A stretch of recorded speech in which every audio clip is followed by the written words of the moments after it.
Hey, what's good with y'all, man? It's the Thawahgabar in the building. How is everyone doing?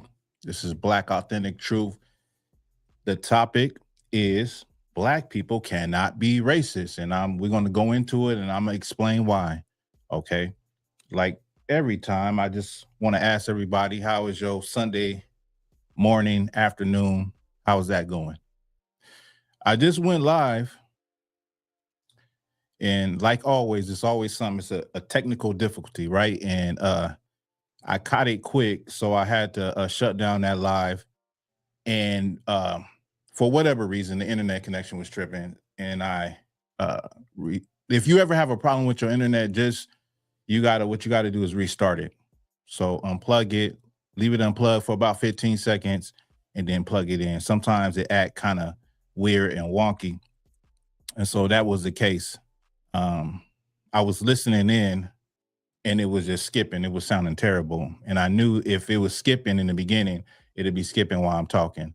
For everybody that's in, let me know if you can hear me. Usually, matter of fact, let me see. I don't want to be talking and something is wrong with the audio. Let me see. Yeah, we good. We good. I hear it. Excuse me. Yeah, so let me look at the comments. It's too small on the screen. Hey, what's good with you, Shalat? Kyle Maz.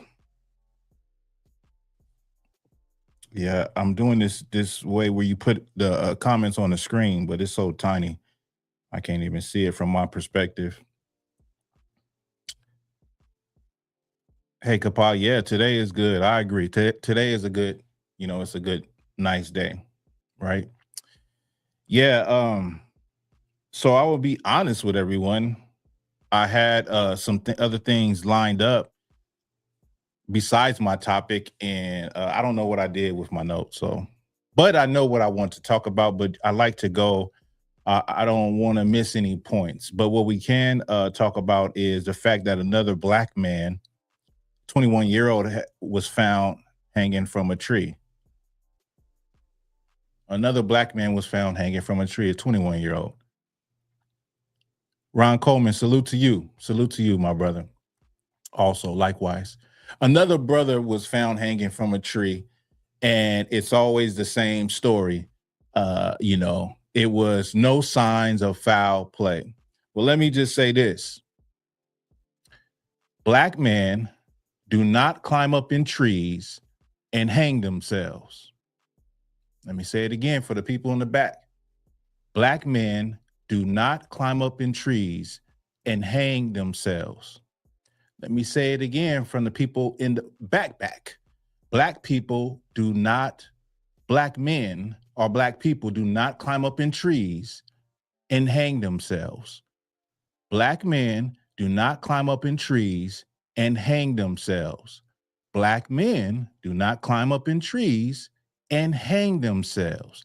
Black men do not climb up in trees and hang themselves. Black men do not climb up in trees to hang themselves. Okay? We'll never believe that. That will never sit right. It will never make sense. We are not stupid. Okay? We're not stupid. Hey, shout out to you. Can't take the heat. Shout out to you, brother. Yeah. Like the insanity for these people to think that we would buy a story like that we're supposed to just believe that. Like, you're talking about a people who have went through so much turmoil and terrorism in America. Then to get out of that and then to be lynched in lynch mobs, and this to be a sign and a reminder to all the other Blacks what could happen to you. It was a generational trauma. And it escapes the realm of reality to think that a Black person, a Black man, because majority time people were lynched, it was black males, would climb up into a tree to unalive himself, when there are so many ways, and I got to use my words wisely, there are so many ways that people do that to themselves, that they, unalive themselves. And for a black person to choose that way, I will never believe that. And speaking of that, y'all remember Trey Reed, the brother that was found in the middle of a college hanging in a tree? We ain't heard nothing about that. You would think a college, Delta State, I believe, University of Mississippi, you would think a college would have cameras in the chief concourse area where the students congregate and walk around and hang out and all of that. There ain't been nothing else on Trey Reed, nothing, no other updates, no stories about what really happened. These people are playing with us.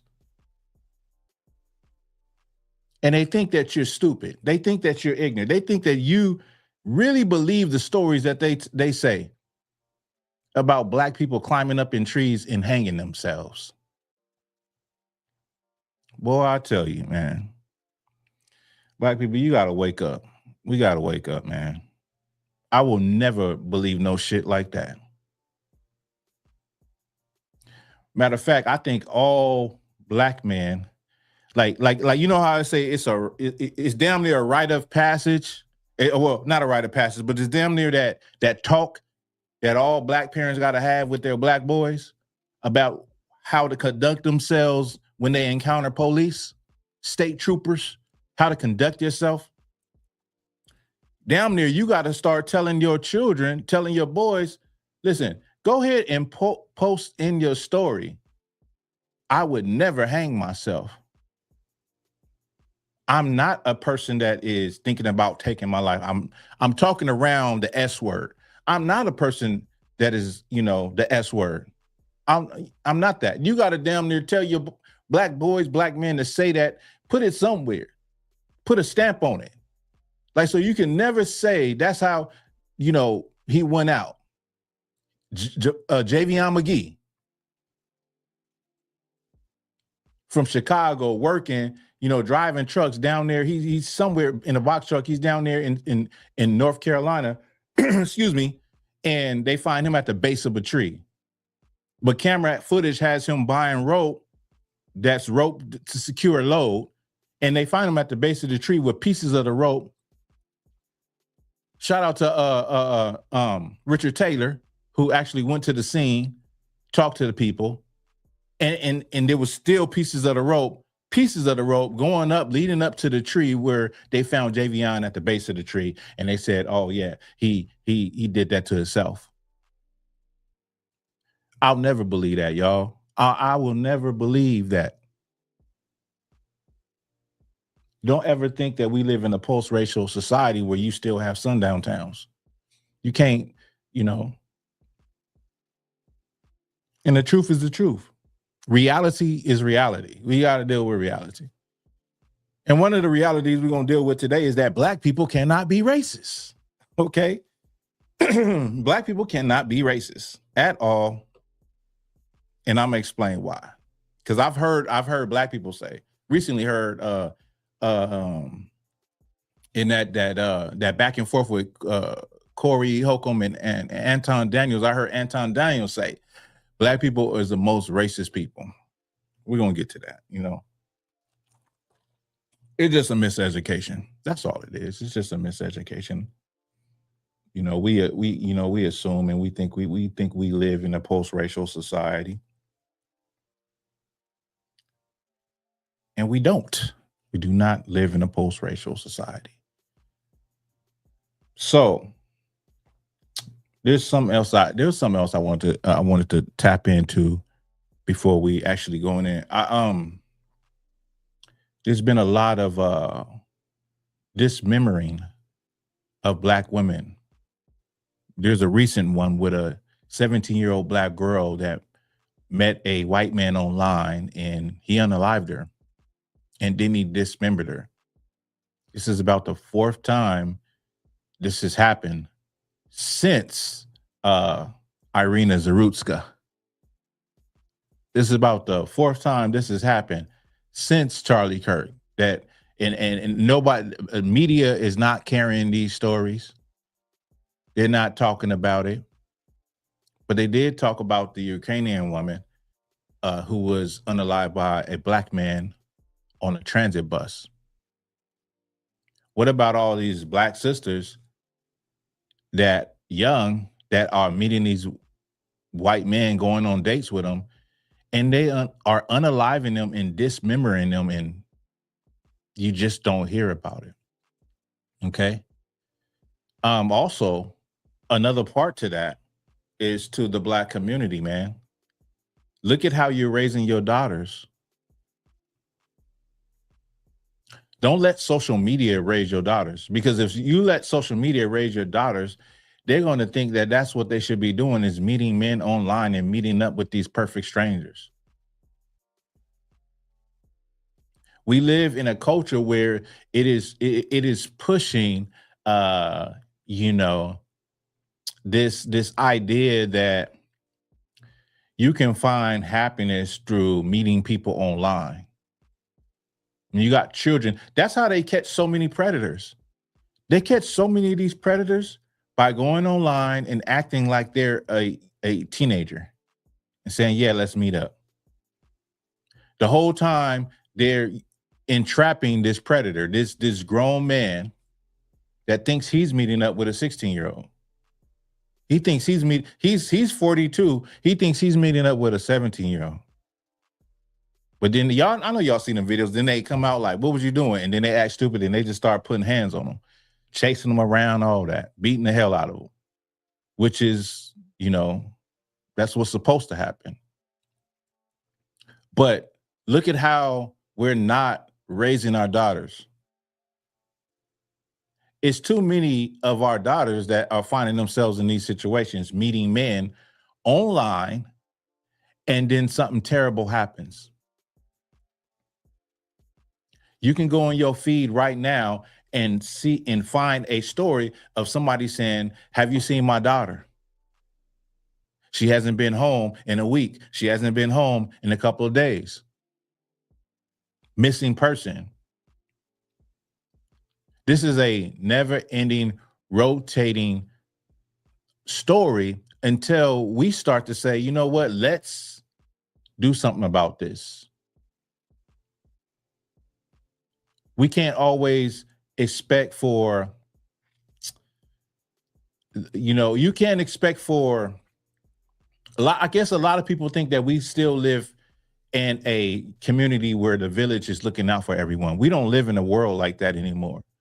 We live in a world where it's, people don't care about anyone but themselves.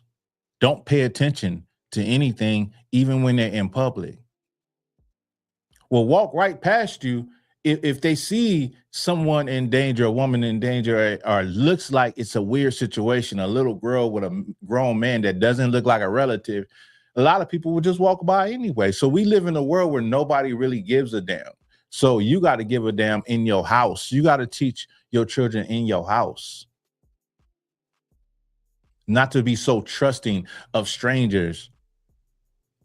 That shouldn't even, at 17 years old, a young girl shouldn't even be trying to meet nobody. That's my opinion. You shouldn't even be trying to meet nobody online. She should be focused on, schoolwork if she's still in high school or college, and her goals. Not trying to be a baddie and be all of this shit that you see online.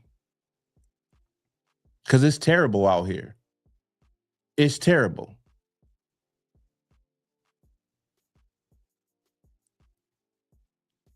In part, and that a lot of that falls on the women, because these young girls emulate their aunties and their mamas and all of that. But it also falls on the men. Okay. Of course, these young girls ain't trying to emulate men, but a man is a protector. And also in the bigger picture, a lot of these things that we see women do, on social media for the clout, for the attention. They wouldn't be doing those things if it wasn't men who were eating that stuff up. If it wasn't men who were thirsty and giving that attention. Okay. So, case in point, let's just say, like, okay, I remember this was years ago. They had a special. Let me see what time it is. All right. After this, we'll get into the topic. They had a special by Vice. It was called Nosy or Noisy. It was a special. I couldn't find it. I've been trying to look for it, but it was this particular series was based in Miami, and it talked about. I remember Rick Ross being in it. I remember, I think it was Rick Ross gunplay, and then it talked about the scene. It talked about the night scene, the nightlife. It talked about stripper clubs, right? And they went to, like, I think the biggest stripper club, and they were talking to, like, the managers. It was some brothers. And it's talking about how it's a revolving door and so many girls come in to, to be strippers, to work. And one of the guys laughingly said, this really caught my attention. He laughingly said, they wouldn't come through the door if they wasn't messed up in the head already. I was like, wow. This is something that we already know. We already say. And in my organization, in the Israelite School of Universal Practical Knowledge, we already talk about what happens to Black adults when they're children. You don't just become, a child doesn't grow up a child doesn't say, I want to grow up and be a stripper. A child doesn't say, I want to grow up and be, in the porn industry. A child doesn't grow up and say, I want to be a pimp. Okay. But when he said that, I was like, damn, it's crazy that he would admit that he sees that, and he would admit that on a documentary, that these girls are coming in, the doors in and out, girls come, they leave, but they come and they keep coming. They ain't gonna never stop coming because they're broken already. That struck me to the core. And the point I'm making is that in all of these industries where our sisters and young daughters are trying to be half naked and be strippers and be prostitutes and have OnlyFans, these things would not exist if it were not men who are enjoying these things. They wouldn't even exist. So if you're a man that is saying, I'm tired, the hell with these hoes, these hoes ain't shit, bitches, if you have that type of mind state, always remember they exist because that's what men want. For thousands of years, men wanted whores. Men wanted, women at their whim sexually to do sexually deviant stuff. Okay. Epstein Island wouldn't exist if it wasn't for men, right? And so all of these industries wouldn't exist. And then the idea that, oh, I can get attention this way, that idea comes from men. I don't care what women will say, like they dress the way they dress for other women or for themselves. That's BS. If men shun that type of behavior, you wouldn't see so much of it. So that's the part that men play in the destruction of our daughters, and then they go on to be destroyed women and shit, destroy grandmas. Like, that's just the reality of it.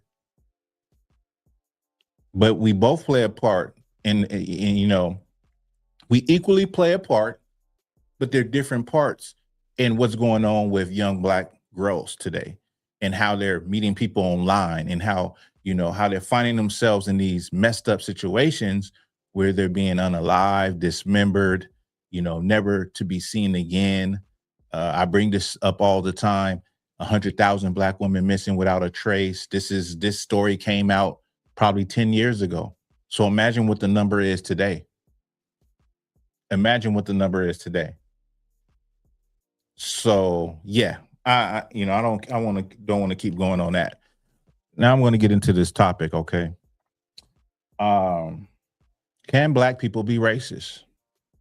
Now, Black people in more recent years have been called racist based on their viewpoints of white supremacy, of being black separatists, of just having an opinion that is not, that doesn't go with the flow of America. You have a opinion of, everything that affects black people. And your opinion is typically not the same as a regular black person. So, case in point, like if I was to say, I don't celebrate any European holidays, or no, a better one would be, I don't want my son to date a white woman.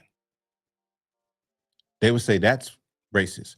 Or if I say, come online and say, I love my black women, I only date black women as a black man, they would say that is racist. And so the word race or racism has been used very loosely nowadays, because you have anybody that disagrees with your preference, they can call you racist. And so, like, the definition has changed over time. All right. And so let me just, y'all give me 1 second. Let me pull this up, because we're going to go into some definitions and stuff. All right. But when it comes to racism, the word race was created by Europeans. Just the history of the word. Okay. Before that, people categorized themselves by their not categorize themselves, but they went by their ethnicity, their cultural identity, Even if you go further back before Europeans, before the Renaissance age, the idea of color didn't exist. Okay, so how you have black, white, that didn't even exist. That's something to think about. It didn't exist. It's kind of hard to think that way when you have been brought up in a place where everything is about the color of your skin. Everything is black, white, brown, Yeah, so Europeans created the term, and you can look this up on your own time, the term race or racialism. And this word was created for a hierarchy, a racial hierarchy, to say that, okay, we want to separate these different groups and Europeans is on the top. So what it did was it just categorized everybody in a racial hierarchy. You can say Europeans in the top. What is it? Caucasoid, Mongoloid in the middle, Negroid at the bottom. So that's how race was created. Okay. Now, the definition of race, the original definition of race, was an inherent superiority of one race over another race, with the power to affect that other people. So, for instance, racism was more like the power. Like, not only do not like you and your kind, I have the power to affect your employment. I have the power to affect where you live.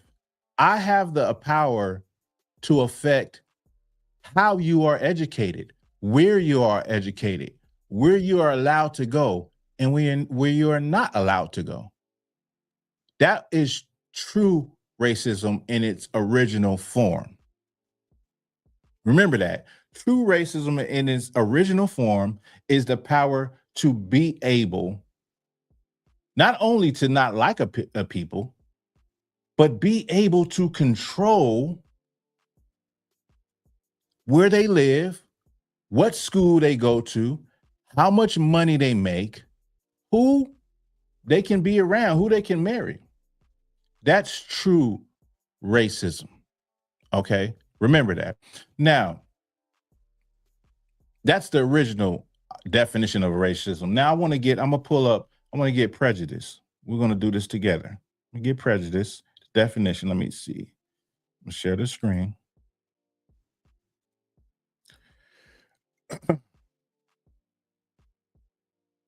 Should be. All right, 1 second. Let's see. And my stomach is rumbling. That must mean something, right? I got up and okay, prejudice. So prejudice is an irrational attitude of hostility directed against an individual, a group, a race, or their supposed characteristics. That's prejudice. It's an irrational attitude of hostility directed against an individual. So if I say, you know, I want my son to marry a black woman, either a black or brown woman. I don't want him to marry a white woman. That doesn't fall under this definition simply because it's no hostility in that. There's no hostility in that. If I say I only love black people, there's no hostility in that. You know, somebody called me racist. They came onto one of the lives, and I actually had this sweater on, and it was a white man. He said that is racist. He said your sweater is racist. Black authentic truth. That's racist. And I said, why? He couldn't answer it. Then I flipped it on him. I said, listen, I have no problem with making you a sweater that says white authentic truth. I wouldn't even care. It would be no issue. I have no problem with that. I have no problem if you are a white person that has pride in your race. I would say, good for you. That's good for you. I wouldn't say you're racist. I would say you love your people, right? But the point is that prejudice, it's an irrational attitude of hostility. That's something that we don't have when we say, oh, I would rather marry black women, or I only love black women. You know what I mean? Or I got a platform called Black Authentic Truth. I'm not being hostile to anybody. You get what I'm saying? So, and it says an individual, a group, a race, or their supposed characteristics. Now, this stuff does fall under the actions and the outlooks of some people towards black people, right? But we ain't gonna get into that, right? You can put the puzzle pieces together on your own. Now let's go to bigotry, okay? Bigotry. An obstinate, meaning like an obstinate or narrow-minded adherence to one's own opinions and prejudices, the state of mind of being a bigot. So you are stubborn in how you think about a situation.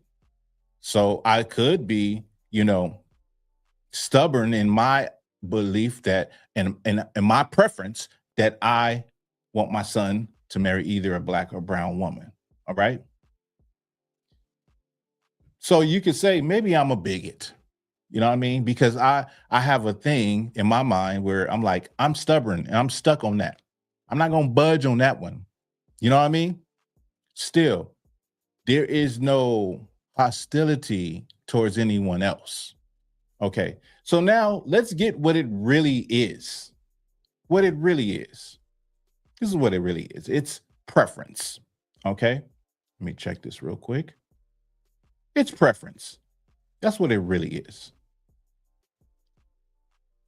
Preference. And your preference is the act of preferring, the state of being preferred. Okay. So you have the right to prefer what you want to prefer. And if you prefer something that is opposite of white people or any other people, that's your preference. And that's what people do every day. That is a God-given right to have a preference. And you see it happen right in your face in America every day. Those Indian people that, particularly, uh, they work in convenience stores, motels. Out here in Southern California, it's convenience stores, motels. They come over here and they stick to themselves.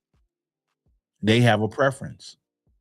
I see Eritreans, uh, different Africans, Nigerians, and stuff. They come over here, they stick to themselves, they keep to themselves, they deal with their own people. They have a preference.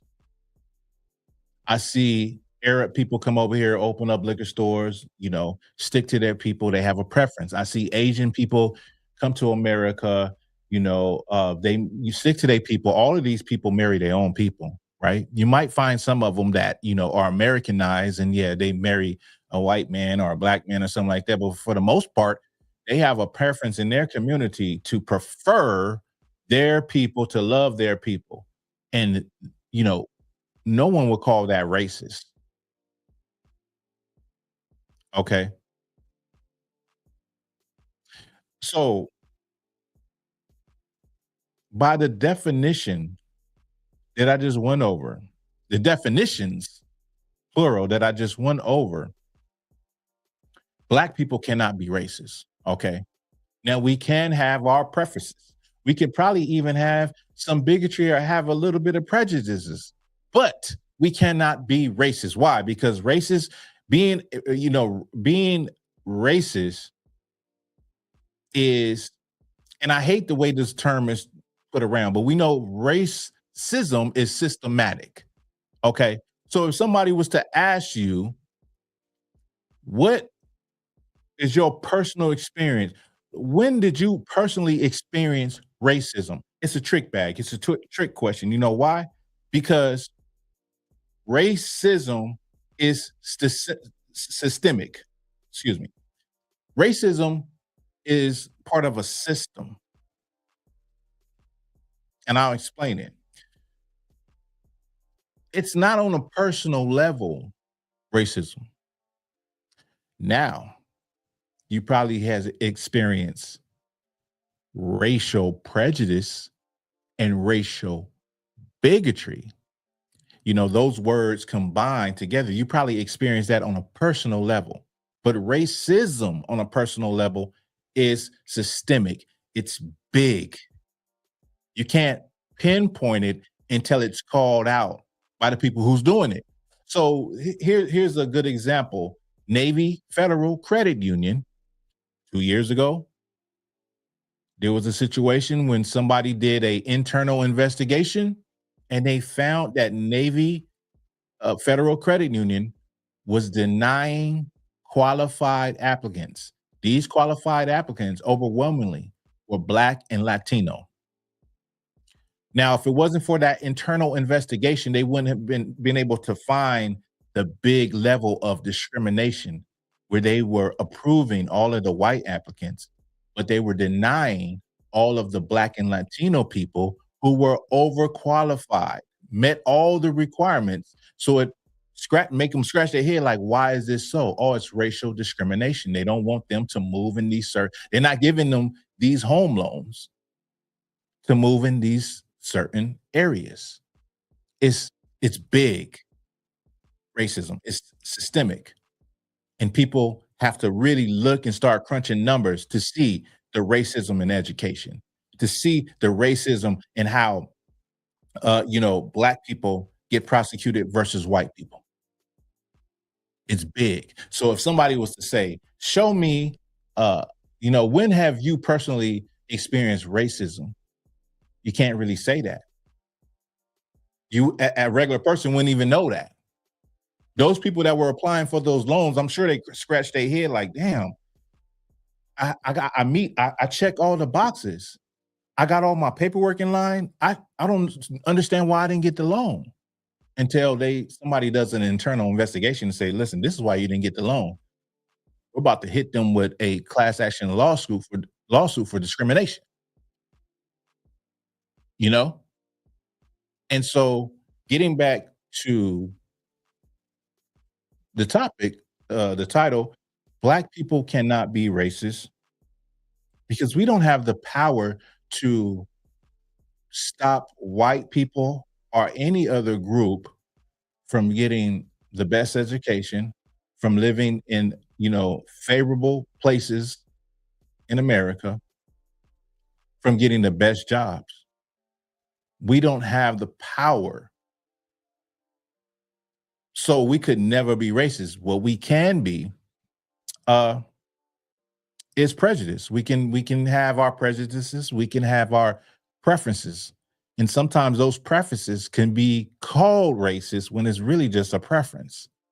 I hope I'm making sense, y'all. Am I making sense? Somebody let me know, right? So black people cannot be racist by definition, but we can be prejudiced based on race. And we can, and that prejudice that we have is based on history. Okay, it's based on the history that we know happened. Whereas other people have these this these ideas about black people just based on stereotypes in the color of our skin. It's a big difference. Big difference. And I hope that, I explained that clear enough. I hope that I explained it clear enough and it makes sense to everybody because, you know, I hear people say this all the time that black people are racist more and more because of social media. You seeing black people be outspoken about, you know, the way white people act towards us. You see more black people outspoken about white supremacy, and so by that nature, people are calling black people racist when we don't have the resources and the power to say, listen, I'm gonna hire 100 black people. I'm hiring 2 white people, and that's it. We don't have, quotas on how many white people we're gonna allow to feed their family. We don't have quotas on how many, white people even though these people are qualified, even though they have all of their ducks in order, we don't have the power to say, "Oh, we're only going to allow this many to come to this college." We just don't have that. You know what I mean? And furthermore, most of the things that we are saying that we love and we prefer, they're just preferences. It's what we prefer. And they don't call that racist when a East Indian man says, "I want my daughter to marry an Indian man." Or Asian, I want my daughter is going to marry another Asian man. She's not going to marry no black man. She's not going to dishonor our family. She's not going to marry no white man. She's going to marry an Asian man. In America, you're so damn sensitive. You say, "Oh, that's racist. Oh, that's horrible. That's terrible." That's what's the word they use? What would they use? That's what's the word? Misogynistic. The father is misogynistic because he want his daughter to marry their kind, their people. But that's how sensitive these people are in America. They make up a word for everything. They make up it's a new word, or misogynist, narcissist. We're delineating. They're like it's always a new word. You know what I'm saying? That people use that like you were not in no spelling bee. You did not never use that word in your vocabulary in your whole life. I'm just playing, y'all, but seriously, it's funny. But yeah, man, that's about it. I unfortunately. Oh, you know what?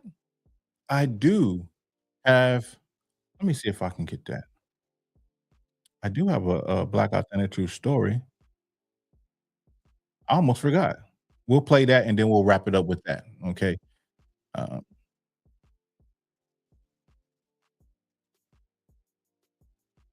and let me grab this image. I might grab an image first.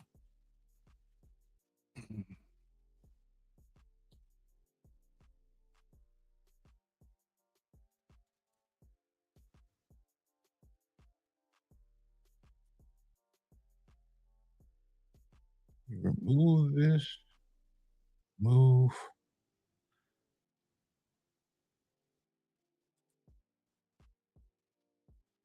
All right. Just want to ask everybody, who is this? Everybody figure out who this is, or if somebody comes with the answer. I'm gonna grab this video.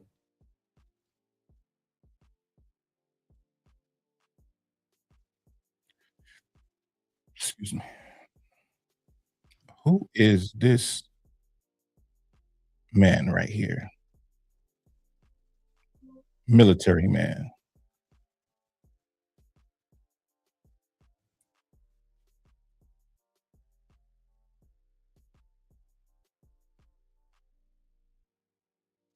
If you don't know, it's okay because I wouldn't have known either. This is Isaac Woodard, and I'm gonna play a video of the story of Isaac Woodard. Okay. And once you see the video, you probably remember who he is, right?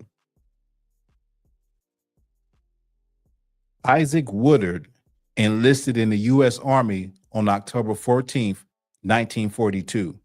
He served in the Pacific Theater in a labor battalion as a longshoreman and was promoted to sergeant. He earned a battle star for his service from unloading ships under enemy fire in New Guinea. And on February 12th, 1946, he received his honorable discharge. On the same day, the 26-year-old Woodard, still in uniform, was on a Greyhound bus traveling from Camp Gordon in Augusta, Georgia, to South Carolina to pick up his wife and then go to New York City with her to visit his parents. As they made a stop in North Carolina, he asked the bus driver if there was any time to use the restroom. The driver cursed at Woodard and said no. Woodard cursed back, and the driver said, "Go and hurry up." Woodard went and used the restroom and got back on the bus. At the next stop in Batesburg, South Carolina, the driver contacted the chief of police, Linwood Scholl, who forcibly removed Woodard from the bus. After demanding to see his discharge papers, a number of policemen, including Scholl, took Woodard to a nearby alley where they beat him repeatedly with nightsticks. And after that, they took Woodard to the town jail and arrested him for disorderly conduct, accusing him of drinking beer in the back of the bus with other soldiers. During the course of the night in jail, Scholl beat and blinded Woodard. Woodard would later state in court that he beat him for saying yes instead of yes, sir. Woodard also suffered partial amnesia as a result of his injuries. Woodard stated that he was punched in the eyes by the police several times on the way to jail and later repeatedly jabbed his eyes with a billy club.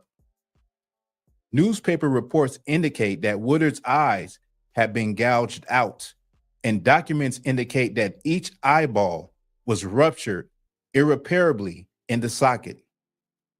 The following morning, the police sent Woodard before the local judge, who found him guilty and fined him $50 as the soldier requested medical assistance. It took 2 more days for a doctor to be sent to him. Not knowing where he was and suffering from amnesia, Woodard ended up in the hospital in Aiken, South Carolina, receiving substandard medical care. 3 weeks after he was reported missing by his relatives, Woodard was discovered in the hospital, and he was immediately rushed to the U.S. Army Hospital in Spartanburg, South Carolina. Though his memory had begun to recover, by that time, doctors found that both his eyes were damaged beyond repair. On October 2nd, Scholl and several of his officers were indicted in the U.S. District Court of Columbia, South Carolina. The local U.S. attorney charged with handling the case failed to interview anyone except the bus driver. The presiding judge over the case later wrote of being disgusted at the way the case was handled at the local level. The defense did not perform any better when the defense attorney began to shout racial epithets at Woodard. The presiding judge stopped him immediately. After Woodard gave his account of the events, Scholl firmly denied it. He claimed that Woodard had threatened him with a gun and that Scholl had used his billy club to defend himself. During this testimony, Scholl admitted that he repeatedly struck Woodard in the eyes on November 5th. After 30 minutes of deliberation, The all-white jury found Scholl not guilty on all charges, despite him admitting that he blinded Woodard. The courtroom broke into applause upon hearing the verdict. This verdict brought about the desegregation of the U.S. military enacted by President Truman at that time. Scholl was never punished, dying in Batesburg, South Carolina, at the good old age of 95 on December 27th, 1997. Isaac Woodard moved north after the trial during the Second Great Migration and lived in the New York City area for the rest of his life. He died at the age of 73 in the Veterans Administration Hospital in the Bronx on September 23rd, 1992. He was buried with military honors at the Calverton National Cemetery in Calverton, New York on Saturday, February 9th, 2019. A commemorative historical marker was dedicated to Isaac Woodard in Batesburg, Leesville, South Carolina, with the bottom portion of the marker written in Braille. This is the story of Isaac Woodard. That's the story of Isaac Woodard. Terrible, terrible thing that happened to our brother, Isaac Woodard. And just the injustice is, it's unspeakable. Where that sheriff got to live out his days while Isaac Woodard was blinded for the rest of his life. That's a terrible, story, but a story that needs to be told of our ancestors, our forefathers and foremothers. That is about it. I'll be back. I'll see y'all again. I appreciate brothers and sisters for rocking with me, even with the technical difficulties. I thank you for that. I'm Thawahgabar. This is Black Authentic Truth. Y'all stay safe. Y'all stay out the way and have a good Sunday afternoon. Peace.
This is Black Authentic Truth.